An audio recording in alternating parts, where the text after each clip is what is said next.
And welcome back to our next edition of the CBB Review Studio podcast. I am Dan Siegel, joined today by my co-host, Mat Mlodzinski, and we are finally here with CBB Rank 2024 edition. So for those of you that have not been following our site religiously for the last several years, every year what we do is we count down 100 days until the college basketball season, and each day we release one team ranked 100 all the way to 1. So on today's episode, we will be talking teams 100 to 96 in CBB rank, and we have articles for each of those teams. So I'll link that in the episode description. Be sure to check that out. But Matt, are you ready to just dive right into it? Yeah, I'm ready to get going, honestly. So I can flip up our first team. And again, if you've already been looking at our website, you've obviously seen these teams, but Sam Houston State is who we agreed on. I want to preface this too, that it's a group of about 6 of us that came up with these rankings. We're the ones that are really following the landscape from college basketball as a whole. If you don't know the breakdown of CBB Review, we have a ton of different people. We're branching out and putting up different pages on Twitter, and certain students at colleges will be running those pages, but there is a group of us that are editors. We follow all the conferences, and that's how we voted on this. So, yeah, Sam Houston State's our 100th team. Okay, so, yeah, this was our only Conference USA team ranked. I had, in my personal rankings, I was part of that committee. I had Western Kentucky in my personal as my only Conference USA team, but I'm okay with Sam Houston State making it here at 100. Last year, they were, if you remember, a trendy team that peaked really late, right? They kind of struggled early on. I know you documented that they lost 2 of their first 3 games, so they kind of went off everyone's radar. But then they won their last 8 regular season games. So really a team that's going to be trendy, returning 5 of their main 8 rotation pieces last year. And they do have a non-conference game at Indiana in early December to kind of showcase that. Yeah, and honestly, for me, the thing about Sam Houston State, and I'll flip up the projected rotation here for all you guys to see. Right there, it starts with the point guard, Marcus Boykin, because Sam Houston State loses their point guard in Jaden Ray. Now, he wasn't a scoring point guard, so honestly, Boykin averaged more points per game last year. But it's more about the playmaking. Boykin will be the likely number 1. But I think that Sam Houston State's going to be fine with that. As long as he comes to play. He doesn't need to be a star for this team, obviously. Again, mid-major conference. I think we can agree that Conference USA has kind of like trailed down a little bit. It used to be a borderline one of the top mid-major conferences in the country, and I think it's trailed down just a little bit. It's still talented, don't get me wrong, but I don't think they need to have this like everyone back just to compete at the top of Conference USA. They have a majority of the players back, and as long as Marcus Boykin can hold down the fort at point guard, I really like the rest of this roster. Yeah, Lamar Wilkerson, yeah, you had him as your team MVP. He was the leading scorer for Sam Houston State last year. Maybe did not have that athleticism to be able to transfer up, but I'm sure Sam Houston State is extremely fortunate to be able to have him stay as a really effective mid-major guy. And I think they really just have a wealth of options on offense. 7 players who scored at least 6 points per game last year. 6 of those 7 are returners, so they played for Sam Houston State last year. You did document rim protection as a main reason for concern. They finished 317th in 2-point defense last year. They averaged barely over 2 blocks per game as a team. I'm not sure you could answer this. Who steps up in this department? Can it be Khalifa Sacco? He's their projected 7th man. I'm not confident. I'm not sure. Yeah, and see, that's the thing, is because Keon Scroggins will definitely get the start, right? Because, I mean, he's played, average about 6.6 rebounds. You look at Cameron Hefner, another 6'8 guy. Like, this team is not going to be big down low. But like you mentioned, Sacco at 6'11, a senior, coming over from Utah State, who's had a pretty good history with big man. Obviously, Great Osibor is the example there. I think that Sacco is going to have to play big if they're going to be big down low. Look, not every team is going to be a shot blocking team, but I think it's important that you do have enough rim protection, enough shot blocking. When you have such a small lineup, and if you make the NCAA tournament, that's how a lot of these other teams end up exposing these mid-major squads. And obviously, mid-major teams, usually they can shoot the threes. They can get out and run. but I think it's important to have some rim protection. I do want to point to one guy real quick that I didn't really mention much in my article. That's Brennan Burns, and he comes over from Southeastern Oklahoma State. Don't be surprised if he ends up starting a point guard, right? I know he played Division II. I know Marcus Boykin had some pretty good stats, but I don't think we can overlook 7 assists per game, even at the D2 level. I think, at the very least, he's going to challenge Boykin and make him better and push him to be the best player he can be. And, there's a lot of reasons I like this team. Honestly, not saying they're a top 80 team, but I think they could have been higher than a couple of these other teams on this list. Well, we move on to number 99, and we're already getting into high major land. We're getting into the Big East, and that is Butler. Butler won 15 games in the first year of Thad Matta. Then they won 18 games last year. And I guess if we're ranking them 99, we're not really expecting any improvement on those numbers. We're expecting pretty much that same 15 to 18 win range. Posh Alexander and DJ Davis are gone. Those are tough losses. Both were double-digit scorers, particularly Posh, who he was a great defender as well. So what are we making of these new players now at Butler, or the returners that are kind of needing to step up? Yeah, I mean, you hit it right on the mark there. I mean, Posh Alexander just does so much for this Butler team. I think that's going to be a major, major loss. But I'll put it right out there right now. I think Pierre Brooks has a chance to be a star in the Big East, right? I mean, I love his game, honestly. I mean, this guy can knock down the three-point shot. He gets in there. He's physical. He can handle the ball. He can play make. He really does a little bit of everything. He's honestly like Posh Alexander. Maybe we thought Posh Alexander would be, right? Because Posh Alexander, this tough kid from New York, does it on the defensive end, gets to the lane, but just never reached his full potential. Maybe he will with Dayton. But I think Pierre Brooks, who didn't get off to a hot start in his career at Michigan State, found a way, as there you see the rotation, likely going to be on the wing, but he's going to do a lot more than that. He's not your traditional small forward. He's going to play point guard at times. He's going to get down low and battle with the bigs. Pierre Brooks is going to be, honestly, he could be a first-team All-Big East player when it all comes down to it. But it all depends how the rest of his team plays around him. Yeah, Colby King, like the main point guard option, the Tulane transfer. Also played in the Big East for St. John's back in the day. So if you remember that name, that is the same guy.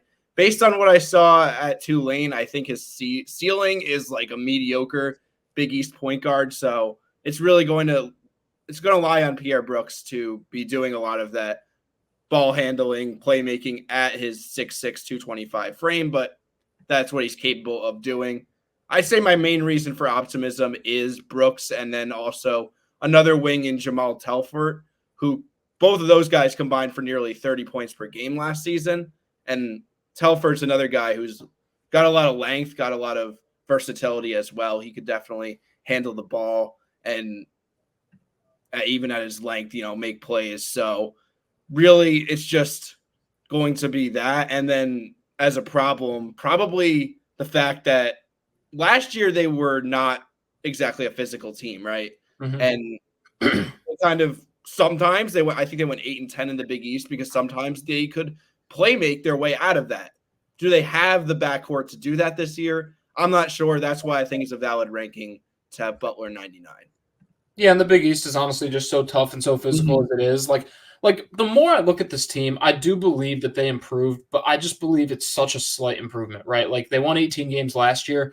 Does this team win 19, 20 games this year? Maybe it's enough to get them into the NCAA tournament, but I don't think we should expect Butler to be a 23-24 win team in the Big East. I just don't think that that's the height of this Bulldogs team, but Pierre Brooks has the chance to make them really, really good. All right, and then we got Bradley at number 98. Another mid-major that's pretty consistently top tier. Not top tier, I should say. Not top tier, actually. But they're pretty consistently solid as a mid-major, as you can see coming up on the screen there. There we go. They returned 5 of their main 7 in a year that they won 23 games. They beat UAB in the non-con. They beat Utah State, Vermont, Belmont they beat last year. So that's a pretty impressive slate of wins last year. They have a pretty impressive resume. Like I said, they're returning 5 of their main 7, but they also do lose Malevi Leons and Connor Hickman, who are very productive. So Matt, you wrote this article about Bradley. What were your thoughts on the Braves? Well, I feel like their bench is pretty intriguing. And honestly, their starting five is intriguing too, right? Like, this is a conference where if you at least have an intriguing roster and you can build and have some depth, the Missouri Valley has changed over the years, right? A lot of teams have jumped ship to other conferences. I think Bradley has that, right? They've got a graduate senior at point guard in Duke Dean. He's only 5'8". He knows how to use his body in the right ways. Obviously, a smaller frame, but obviously, a speedster, can hit the three. Zach Montgomery comes back. That's going to be the key. I was talking to one of the guys that used to write for us. He goes to Bradley right now, Ethan Carboni, and he was saying that, Zach Montgomery, going to Rhode Island, coming back, he's a guy that a lot of people think could really be big for this Bradley team. He was also telling me this starting lineup is not set, right? And I hope people take that seriously. Like, when I come up with these projected rotations, when we come up with this, we're doing our research, right? Like, we're looking at last year's lineup. We're looking at what other sources have said. But he truly thinks that there's a lot of different guys that could start for this Bradley team. I think you see it right there at center. Ahmet Janovich, right? Almar Atlison, like guys that are really unproven but can both do a lot of different things. One of them is more inside. The other one stretches outside, hits threes. A lot of different types of players on this Bradley team, and I think that's what sets them apart. And Duke Dean was all Missouri Valley, led the team in assists last year, second in points behind Connor, who's gone, like I said, Connor Hickman, that is. But you had your team MVP as Darius Hannah, a returning power forward. He averaged 11 points per game last year. And he's just a guy who's 6'9", 205, so not particularly small, not particularly large as a power forward, but he has an incredible bag, like you said, could use both hands. And he shot 61.2% from the field last year, so that's going to be a big piece for Bradley. Yeah, he's an in-the-paint type of player. Don't think of him as a stretch four by any means, but think of him as, a guy like, I don't want to say like a Jaren Jackson, but like, I'll use that example, right? Like the frame where you look at a 6'9", 205, you're thinking a skinny guy who won't be able to bang down low, but no, Darius Hannah will get his own in the paint. Again, he's ambidextrous or amphibious, whatever way you want to call it. He can use both hands in the paint. He can get after there on the boards. And you look at his stat line, right? Double digits in points, 6 boards, about 2 assists. So he's a playmaker, over a steal, over a block per game. He'll do it all for this Bradley team. And for me, the Braves are the front runner in the Missouri Valley. One thing I was interested when I was looking at the team profile for Bradley is some of their offensive numbers. So they were 22nd last year in 3-point field goal percentage at 37%, and they're filled this year with more shooters. So I'm sure that'll keep up to a certain extent. They were 27th last year in 2-point percentage at 54.9. Why were they not like one of the best offenses in mid-major basketball? Well, they did turn it over a lot. They didn't get to the line a lot, but extremely efficient as a shooting team for both 2 and 3. When they got a shot up, they were very often getting them in. Yeah, 100%. All right, we move on to number 97, or number 97. This was my team, Santa Clara, who I actually had in my personal rankings at 74th. So I'm extremely high on the Broncos. We have them 4th in the West Coast Conference, but remember the West Coast Conference is improved. They scooped up some of those Pac-12 teams, Washington State and Oregon State. So being 3rd or 4th in the West Coast Conference will be significant, especially when you're behind Gonzaga and St. Mary's.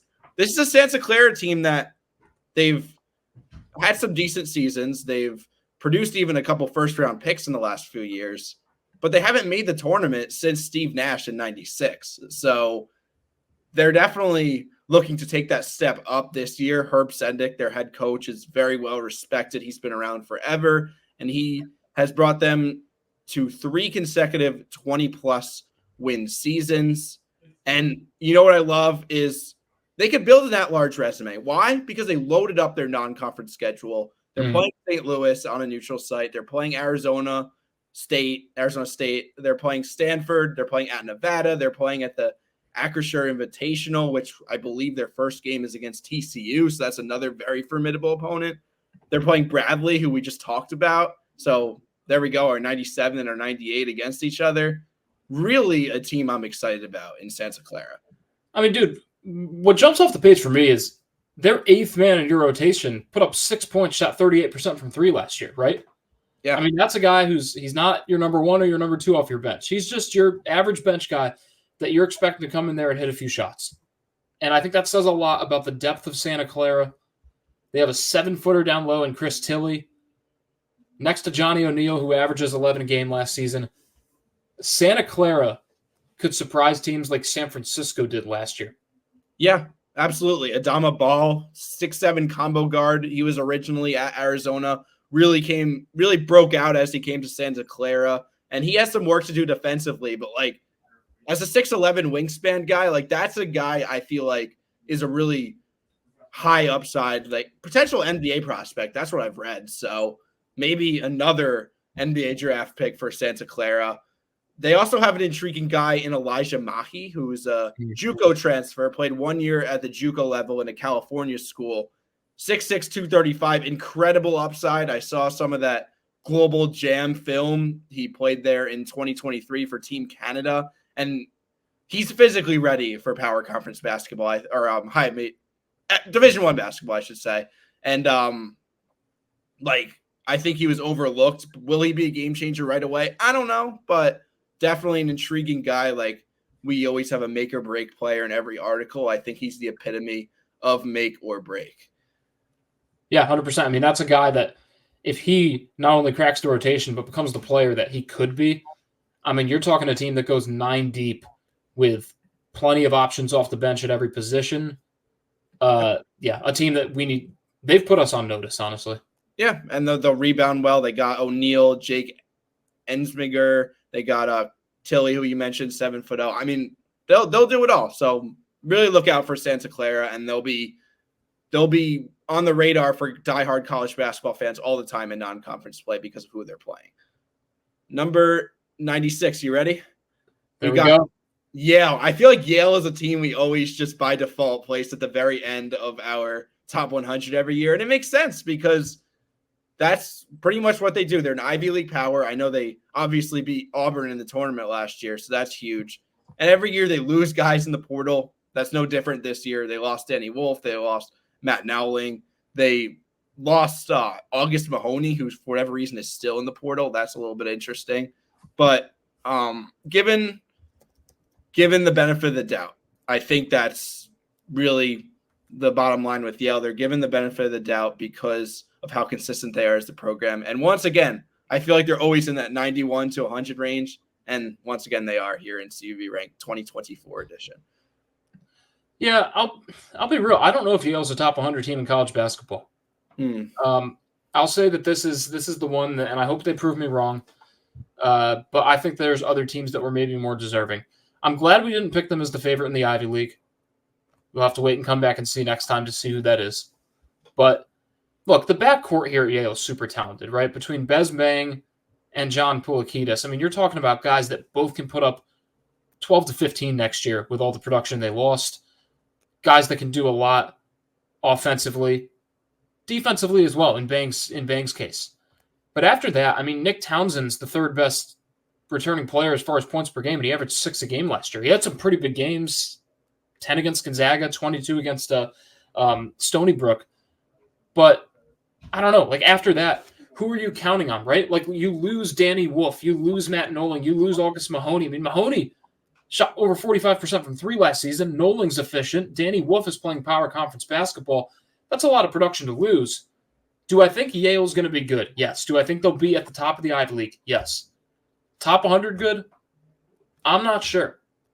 I didn't vote for Yale, but I hope they prove me wrong. I didn't either. I mean, like I said, we only put like 75, 80 teams in our personal votes. So somebody had them probably at the very end, which was the reason we got them at our very end of our top 100. I think the only reason to kind of give them the benefit of the doubt is, like I said, they deal with this every single offseason. They have guys transferring out, whether it's because they could transfer up because they're very productive on the basketball court or because Ivy League player, I believe that's still a rule, but that might have changed, but you can't have graduate players on Ivy League rosters. Is that still a rule? Yeah. I don't know for sure, but I believe so. I mean, there's seniors on this team, so yeah, like I think that's definitely like a main point to bring up. But also, you think about it, and being in the Ivy League, it's hard to get guys to be able to transfer credits onto the team. So you're having guys transfer out. You're not bringing in reinforcements to transfer in like other schools are. And that's really what might be a problem with a program like Yale, even a very successful Ivy League program. Just that fact right there. Yeah, I mean, honestly, just to wrap it up, I feel like they've got a couple pieces projected off the bench, but right now I only listed 7 players because there's going to have to be freshmen or returning players that really didn't play at all last year that are going to have to step up if they're going to go 8-9 deep. And it's tough to project a team like that because you kind of have the feeling, based on what Yale's done in the past, that it'll happen. But right now on paper, it's tough to see it. All right. And that will do it for today's edition of the CBB Review Studio podcast. Like I said, be sure to check out those articles of all these team profiles if you want like a really, really in-depth look at these teams. I'll link those in the episode description. Be sure to subscribe to our channel here at CBB Review. We will be counting down all the way to 1 on the podcast as well. And once again, thanks for watching. Thanks for listening, and take care.